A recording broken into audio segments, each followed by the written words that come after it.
Dahulu kala, di istana kerajaan Daha, hiduplah seorang raja bersama kedua putrinya. Suatu hari, raja memanggil kedua putrinya karena mereka akan kedatangan tamu dari kerajaan Kahuripan yang bernama Raden Inu Kertapati. Putriku, kemarilah.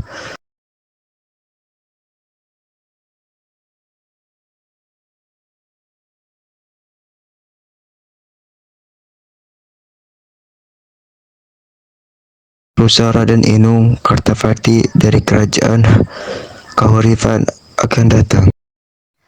Lalu apa hubungannya dengan kami, Ayahanda? Ayah sudah membuat perjanjian dengan ayah Raden Inu Kertapati bahwa ayah akan menikahkan salah satu putri ayah. Siapakah di antara kami yang akan menikah dengan Raden Inu, Ayah? Kami telah memutuskan bahwa Canda Kirana lah yang akan menikah dengan Raden Inu, dan keputusan ini tidak bisa digabungkan. Maaf Ayahanda, Galuh izin ke belakang.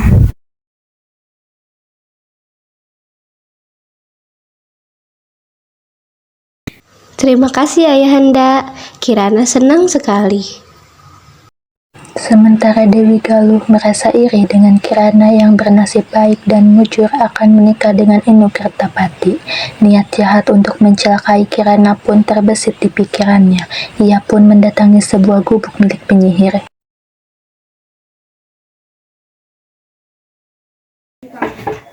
Permisi, apakah ada orang di dalam?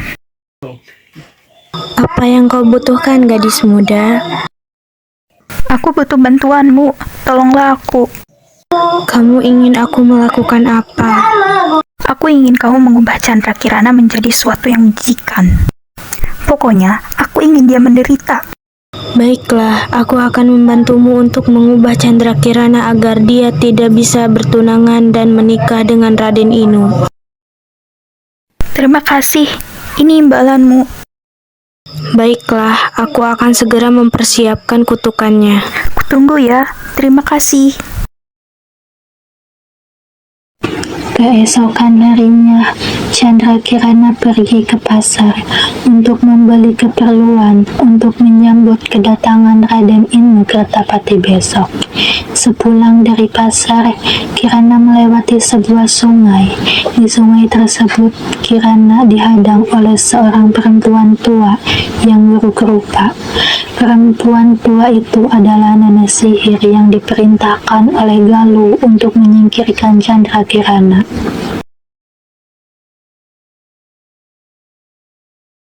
Hahaha, Chandra Kirana, apa kabarmu? Aku kesini untuk menyihirmu menjadi keong emas, saudaramu yang mengirimku ke sini. Sudah diam, kau akan aku sihir menjadi keong emas.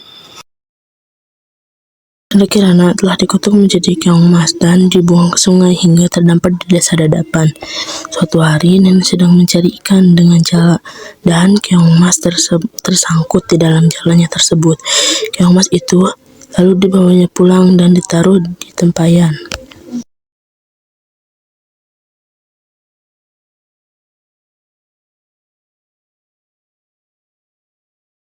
Setibanya di pondok, nenek itu meletakkan keong itu di tempat yang aman, lalu dia beristirahat sejenak di kursi.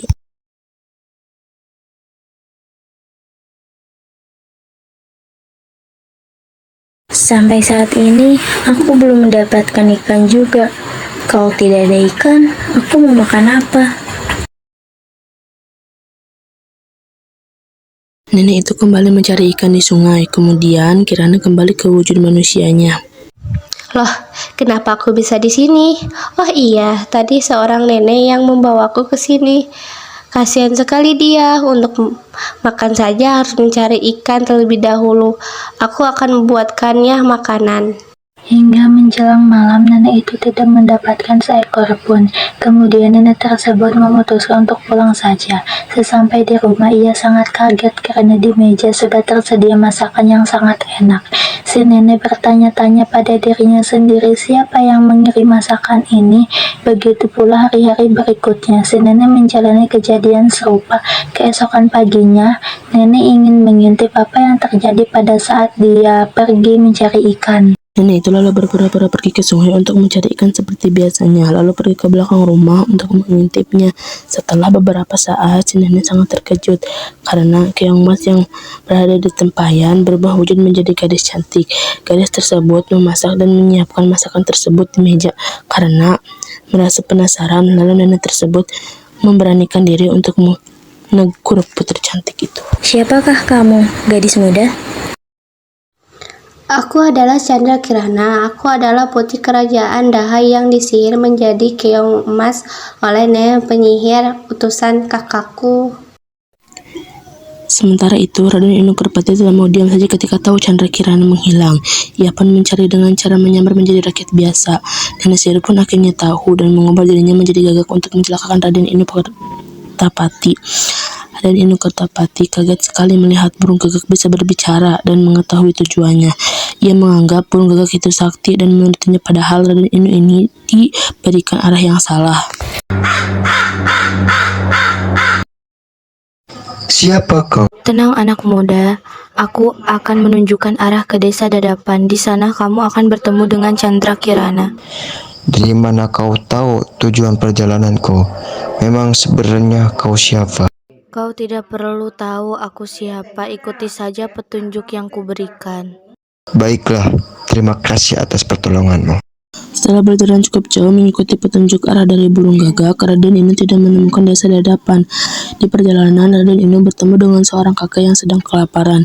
Diberinya kakek itu makan. Ternyata kakek itu adalah orang sakti yang baik. Ia menolong Raden Inu dari burung gagak itu. Tolonglah nak, sudah beberapa hari ini kakek tidak makan. Oh, ini kek ada sedikit makanan. Terima kasih anak muda. Janganlah kamu mengikuti petunjuk yang diberikan oleh burung gagak tadi. Dia sebenarnya adalah jelmaan nenek sihir. Dia memberikan petunjuk yang salah untukmu. Lalu apa yang harus aku lakukan? Berjalanlah mengikuti sungai ini. Di ujung sungai ini kamu akan menemukan desa Dadapan. Berhati-hatilah dalam perjalananmu anak muda.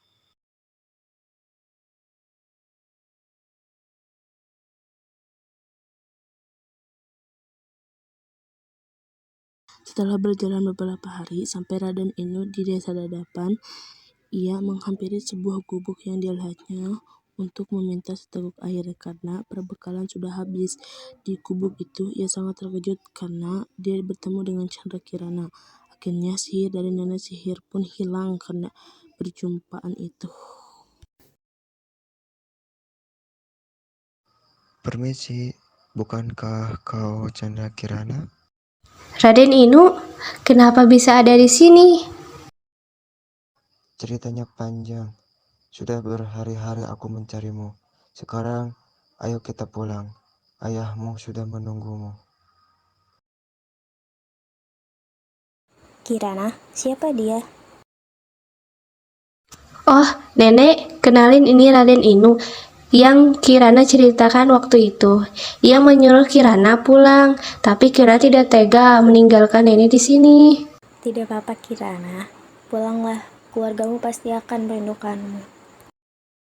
Begini saja, nenek ikut kami ke istana dan hidup bersama kami.